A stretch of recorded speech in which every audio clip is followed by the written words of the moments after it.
Gio, are you gonna answer the question? No. What? I told you. Hey, I told them that was off limits. I told you that was off limits. This is not. No, I forget it. No, Chris, forget it. Forget this and forget you. I'm done. I'm done. I'm out of here. I just asked how big your willy was. Hey Willys Wonderland fans, my name is Chris. Thanks so much for clicking on this video. Right here, I get to interview the creator of Willys Wonderland, Parsons, and ask him the hard-hitting questions like you saw at the beginning. Yeah, that was kind of awkward. I asked the creator about what he thinks of everyone calling it a FNAF ripoff, what animatronics were scrapped to the movie, and the answer kind of surprised me, even if a sequel is gonna be possible. So I'm gonna toss it off now to Chris from the past. Make sure you're liking and subscribing, guys. Really appreciate it. So without further ado, I do want to go ahead and thank the man who made this possible, who made this movie a reality so we could talk some Willys Wonderland, and that is none other than Parsons. Thank you so much for joining me. How are you? I am honored. I am honored. First off, as the co-owner of Willys Wonderland, congratulations. Hey, thank you. Because we would not have hit it as big as we did this weekend without you and all the employees of Willys Wonderland that watch your show. You guys did this. It's not hyperbole. You guys did this. It was your enthusiasm. It was your art. It was you telling everybody about it. Chris, you getting the inside information somehow, spreading the good word. Everybody knew all the characters, before the trailer came out. There was all these theories about it. You guys, you're the best audience. And Chris, I'm saying this right now. You are gonna have 1 million followers by 2023. You're gonna jinx me, Gio. No, I am gonna jinx you. But hey, big thank you from me and from everybody at Willys Wonderland, Tex, the janitor, all the evil animatronics. Thank you. Thank your audience. We appreciate it. Thank you guys, truly. Thank you, Gio. Okay, for those of you who might not know, I started my channel, and one day I saw a news article that read Nicolas Cage to star in a movie featuring demonic animatronics. And I saw that and I was just like, that sounds exciting, awesome. Made a video for you guys, and out of the blue, Gio was kind enough to say, hey, thanks for making a video about my movie and whatnot. And that just doesn't happen very often. Directors and writers are not contacting me on a daily basis, talk about their movies. If I talk about something, it's because I really am passionate about it. And let me tell you, I am not the only one passionate about it. On a daily basis, I think you get Willys Wonderland fan art or Willys Wonderland claymations or music that people are making. How does it feel to already generate a cult following film before it's even released? Yeah, it's absolutely amazing. It's a dream come true. The stuff that people send me is so incredible. That claymation, that was amazing. The animation that Josh Yardis sent, where he's like, you put it on your show, where he's beating up the Willy character. That's amazing. But we've put those out on Twitter and stuff. But what I haven't done as much is the thousands of animatronic drawings that people have sent me over the year. And there are some extremely talented artists out there that are putting like a lot of hard time and effort into making these great pieces of art. And I try and respond to every single one of them because I'm extremely impressed. I'm extremely impressed. I couldn't do it. I could just draw a stick figure or something. I feel humbled that people are taking the time to make such like cool artwork out of these characters. I try and look at every single one of them. And you guys, if I don't say thank you back, know that I truly mean it. It's awesome. Yeah, not to spam people with your Twitter, but he is very good about responding to fans, interacting with them. Really just a nice guy. He's not only just talking to me, he's willing to talk to you if you give him the chance. But before we get more into detail about the actual designs of these animatronics that in that trailer were fantastic, I got to ask you the ultimate question, because I've been covering this movie back when it was called Wallys Wonderland. So, Gio, what is it? Is it Willys or is it Wallys, and why the change? Yeah, it is Willys Wonderland. And I'm going to tell everybody like the reason for the change, but it's super boring, but I'll tell everybody. But I'm saying this to your audience only. If anyone ever asks why it was changed from Wally's Wonderland to Willys Wonderland. I want them to give the person that is asking the question the craziest explanation they can think of off the top of their head. Why was it changed from Wally's to Willys? Well, listen, the president of France said he would not release the movie unless they changed it to Willys. So everybody out there, if you're ever asked, you just give them the craziest answer you can think of. Now, for the truth, the actual truth of it is, and people should understand this, when you're making a movie, there's two sides to it. There's the art side and there's the business side. And sometimes the business side has to take precedent over the art side. So when you're like finding financing for a movie or insurance for a movie, all these kind of things that goes into putting together like a big production, they have to go through all these like hoops and legalities. And like one of the only red flags that was thrown up was the name Wallys Wonderland. So we were presented an option where we could fight to clear it up, but that was going to take a lot of time and it would probably cost some money, neither of which we had.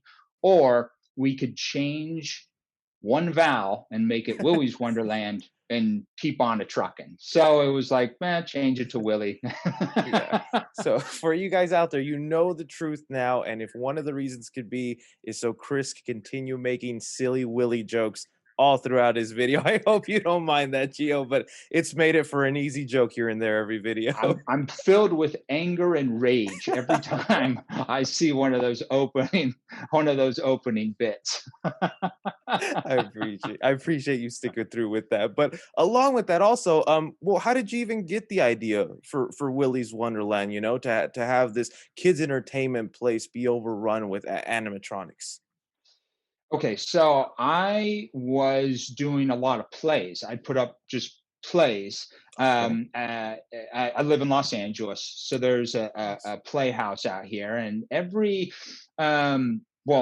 try to put up plays and nobody would come. Like they would get 0 people in the audience, and it was very disheartening. And so what I did was I tried to make them events. I think that's what was like one of the things that's why Willys Wonderland is so popular. We've made it an event. So I would do that with plays. I would say, hey, we're going to do the greatest play on earth, and it's going to be May 1st. So get all your friends, get all your family, one night only type of thing. And so I was doing those plays and we would get a full packed audience, and it just changed the dynamic of everything. It went from being this thing that nobody came to an event that everybody had fun at and yelled and screamed and clapped. And I had been doing those for a while. And after one of them, a friend of mine said, hey, these plays are great and all the stuff you're putting your heart and soul into is great, but nothing's going to come of it unless you make a movie, because a play only lasts as long as the play. A movie will last forever. And that was something he said to me, and it stuck with me. And I thought, okay, he's right. But when I started, everybody out there in your audience listening, you should know that I'm really no different from you. I don't have $1 million. I didn't have any contacts. I didn't know who I didn't know Nicolas Cage, none of that stuff. I just had to be like, okay, well, I'm just going to shoot this film that I want to make. So I thought, it's probably just going to be me, because I don't know if I'm going to get any friends to help. I did, but I thought it's just going to be me. So, it has to be like one character, and I have to keep it in one location. So maybe it would just be like just one room or a garage or something like that. And everybody loves a horror movie. So why don't we make it a horror movie? And the more I thought about it, I was like, my favorite movies are like B movies from the 80s and 90s. And I thought, wow, it'd be great to write the ultimate B movie, but it's also got to be really, really cool. And so that's where I kind of got the idea. And then I thought, I'm trying not to give away too much, but I thought it would be awesome if it, like, the whole plot of the movie was this guy just has to go in and clean this place, and these creatures attack him, but he's got to get the job done. And so I did. So I wrote the movie, And then I thought, okay, well, I'll try and film it. I got, my wife, I got my friend Brad, I got my friend Manny and Evan, and my cousin Douglas, and my friend Paul, and Jeremy and Joyce, and they came out there to this garage in Upland, and we filmed the legendary short film that is Yes. Wallys Wonderland. And that's just kind of how the whole thing, it was kind of born from that. I filmed the one scene that now everybody knows from the trailer. It's that scene where the janitor, pounds on Ozzy. And that's kind of what I use to help market the film. And that's awesome, and that just goes to show you again for any inspiring filmmakers out there, like Gio was saying, didn't have any connections, didn't know anyone in the industry, and just went out there, created it with the people he knew, and now look where you're at, man. That is awesome to hear. Now, on specifically those animatronics, because we see something different there. We know I think there was a bear with a hat, and then Ozzy in the trailer filing that shot. Were there any other specific animals you had in mind as part of the Willys team that didn't make the cut, or why did you pick those specific animals to be part of Willys' crew?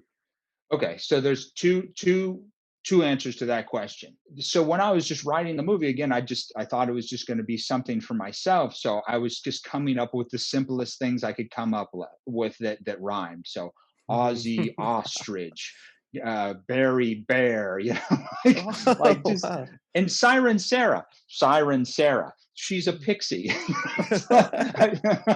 You're That's giving me a funny. hard time about that. But had I known it was going to be a worldwide success or a huge movie, I probably would have spent a little more time thinking about it. So I had the first animatronics in there, and fast forward to when Nicolas Cage read the script and he was like, "I'm in." He's like, "Hey, you know what? He's actually really into reptiles and amphibians, and Oh, he wanted to wow. change up a little bit. He's like, you have this rabbit, you have this thing. What's change it? Let's have this dude be an alligator.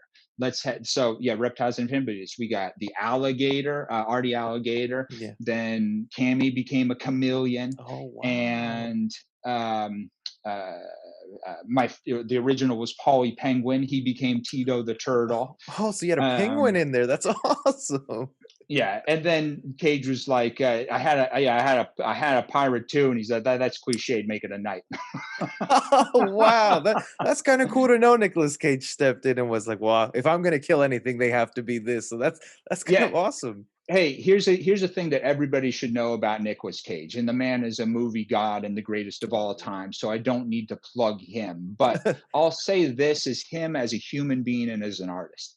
I wrote that script, and a lot of times with a lot of movies, and you know this from covering it, um, when the movie is actually goes from script to screen, there's a lot of changes. So people will Mm, change this character, change that, do this, do that, do this.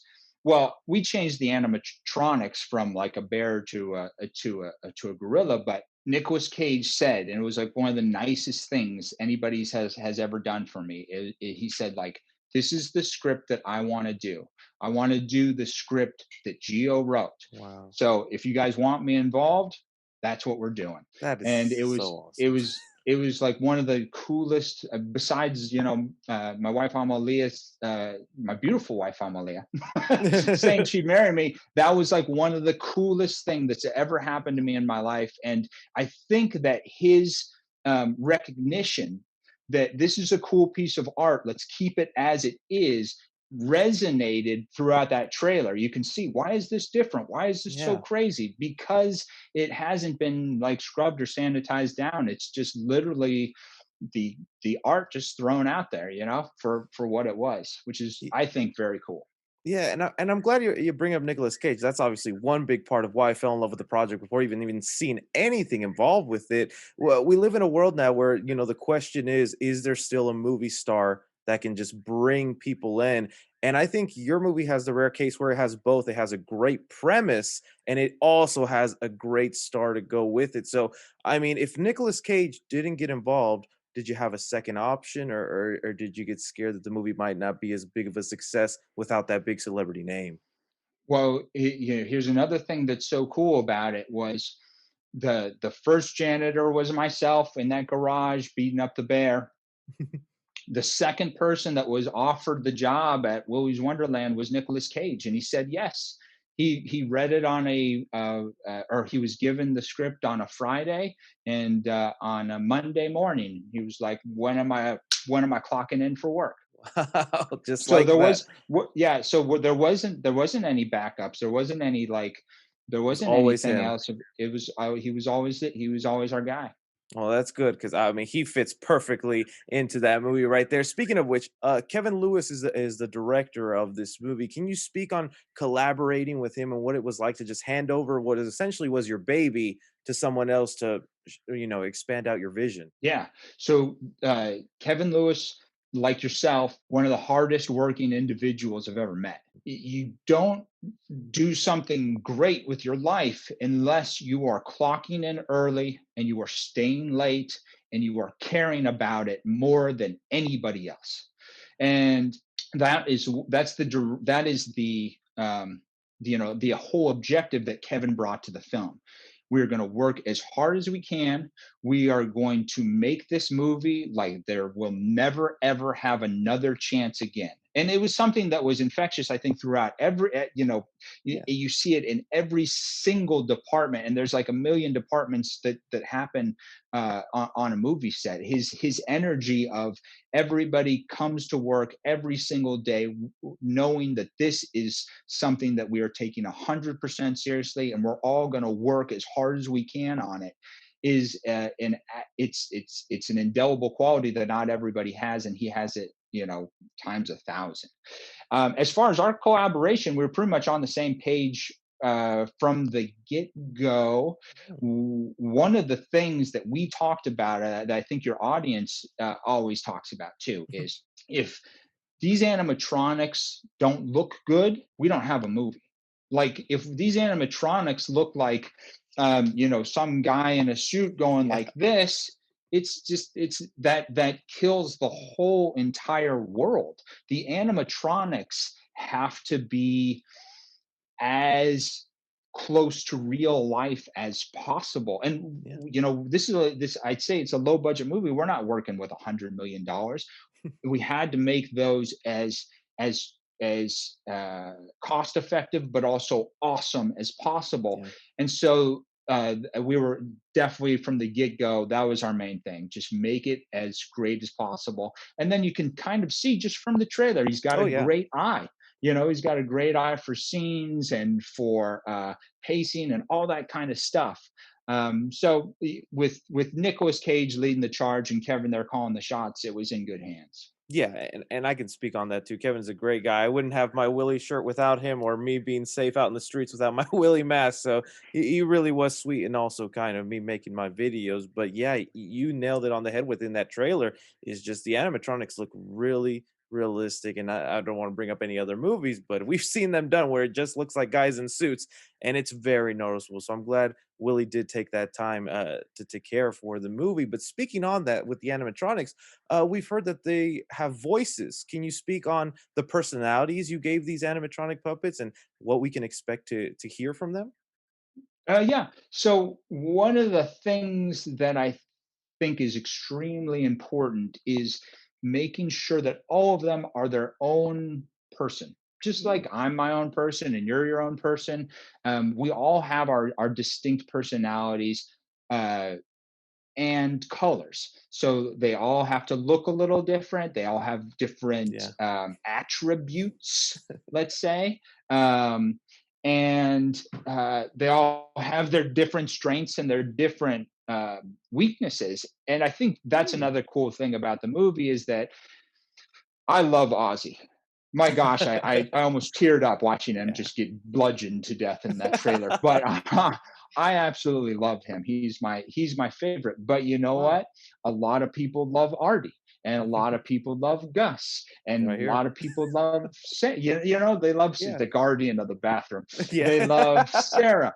And that's a special thing too, because if you can, it's kind of like when you watch one of these superhero movies where all the superheroes get together, you have your favorite. Oh, there's Spider-Man. So when Yeah. Spider-Man comes on, it's like, oh, you're super excited for him. But the guy or the gal next to you may see, oh, there's Black Panther. Yes, it's like if you can find if the audience is full of people and everybody likes a different animatronic the most, that's perfect. That's like that's just kind of everybody has their favorites, and that's why they couldn't all be just mindless drones. They're the same thing. They all have to be their own personality, and I think that's one of the strengths and one of the reasons why your audience, the staff at Willys, really helped out when the movie took off because or the trailer took off because they knew who Ozzy was and they knew who Nighty was, and so when people were talking about it on social media and over the internet, you wouldn't just say, oh, it's the you know fairy creature. It was like, that's Siren Sarah. They knew who they were. Yeah, and that's all. And speaking on that, because you did create, these characters are so iconic looking already. Like the designs on them, I cannot say enough how much I love the look of them. So much so that one of the things I get asked all the time is, are we going to get Willys Wonderland merchandise? I'm a big Funko Pop collector, and I know maybe you don't have a hand on that at that side of things, but do you see a future where there's could be some Willys Wonderland merchandise out there for the people? I certainly hope so. And the thing I will say to everybody out there who wants that stuff is ask and you'll receive. But let me explain everybody what happened. Uh, so the movie got greenlit, which means we were given the go ahead to make it. We were given the go ahead to make it on October 31st, Halloween, coincidentally enough, of 2019. But we only had a month to shoot the movie, and that was from February 2020 to March 2020. So we had to, in that time period, build this entire army of a movie crew as along with all the animatronics and stuff. Which, like, if you follow movies, pre-production is sometimes a year long, Yeah. sometimes 18 months long. It is not 2 months during the holidays. So as soon as we shot everybody worked incredibly hard and pulled off this miracle. Movie was shot from February to March. As soon as we ended uh, uh, filming, the pandemic happens I and know. Dodged a everything bullet. shuts down. Yeah, I was like, this whole thing has been one crazy like ride to the next. But everything shuts down, and now all of a sudden, we have to do post production on a film, but everybody is in different locations and they can't come into the office to work together. Everybody has to do it separately from home, and it took such a long time to be able to get it right. And our main focus, which now should be the merchandise, but but at the time was just making this Merchandise. movie as perfect as possible for everybody out there that wants to see it. Now that it's made and it's coming out, it's blown up to a status where, yeah, I want everybody in the world to have a Willys Wonderland t-shirt. I can't wait to be at Comic-Con when we can all go together and just Yep. be talking to a crowd of people all in their Willys gear. That would be great. So I know it's on the horizon, Awesome. and for everybody out there that's like, hey, can I get a shirt? Can I get a shirt? Just know that it's something that they're working very hard on. But because of circumstances, the movie took precedent over the merchandise. But just ask. You don't even have, you can ask me on Twitter or ask, just Willys Wonderland movie. You just throw it out there. Hey, am I going to get a shirt? Am I going to get a shirt? Everybody's seeing that and they're hearing your voice. And if you ask for something, you'll get it. Awesome. That's good to know right there. And moving on to something I did want to bring up with you, Gio, here. When the trailer came out and everybody was buzzing and excited to see Nicolas Cage fight animatronics, the words that were actually trending with Willys Wonderland were Five Nights at Freddy's and FNAF, and people were drawing comparisons. As a creator of this, how do you feel about people making those comparisons and saying it looks like FNAF?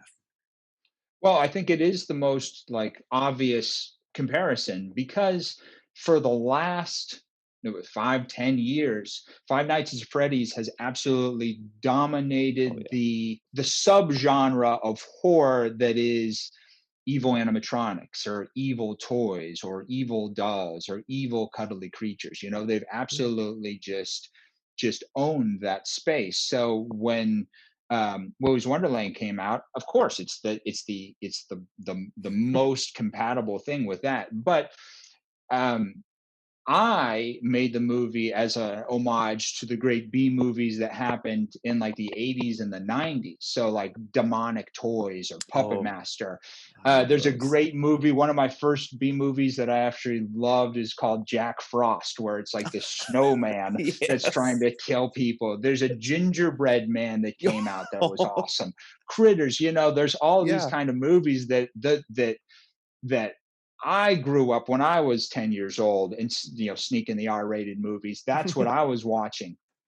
And a lot of people think, on your point of that, it's like, they think I wrote this movie like 3 months ago, called up Cage, then we shot it and we went with it. They don't understand the story that I just told everybody. Like, I was doing plays for nothing and nobody, and this was like years ago, and it's taken me a long time to get to that finish line, so much so that when I probably started the movie, I didn't know what FNAF was, and if it was even out, it was probably in its infancy.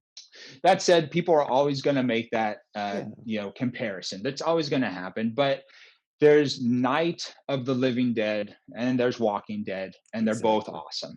There's McDonald's and there's Burger King, and they're both awesome. 7-Eleven, 7-Eleven and Circle K, 7-Up, Sprite. We could do this all day, The thing is, they're both awesome, so enjoy them both. There's no reason to like hate one or the other. Just enjoy them, guys. As a comic book fan, Marvel and DC, I completely agree. That's a perfect one. Marvel and DC, Namor and Aquaman. You know what I mean? It's just like they're out there. Yeah, so that's good. So thank you for letting me ask you that and putting it to rest, that this wasn't a secret FNAF movie that was tossed aside and you had to turn. No, people say that too. I see that in the comments. Like, this was the one that they rejected. God, I wish it was, but no. No. Okay, but one of the last things I want to ask you, if given the chance and the film reaches a success, would you be willing to make a sequel? Yeah, absolutely. With me, it's like I had Willys Wonderland, and then right now I'm working on like some other fun stuff that I can tease a little bit. That's a treasure hunt in a haunted house. It's kind of fun. Wow. And a really fun book if you guys like superheroes and kind of like really odd entertainment like Willys Wonderland. We got that coming out. But as far as a sequel, I do have an idea for it. It is locked here in my brain. Nobody knows it. No one knows it. Not even you or the janitor himself. But should we get to that point and we need to jump back into the ring with all these fun characters, yes, there's definitely something waiting in the wings. That's good. So support the movie when it comes out, guys, if you especially want that. Really, I just, again, want to thank you from the bottom of my heart, Gio, for letting me interview, letting me pick your brain on everything about Willys Wonderland, and you being so kind to me all throughout. I can't wait to see the movie come February 12th, which is 1 week away from my birthday, so I'm going to count it as a late birthday present from you. If you want to tell my audience where they can find you or anything that you'd like to plug. Yeah, you guys, please hit me up on Twitter. It's Go Parsons, GOPARSONS, or at Geo Parsons.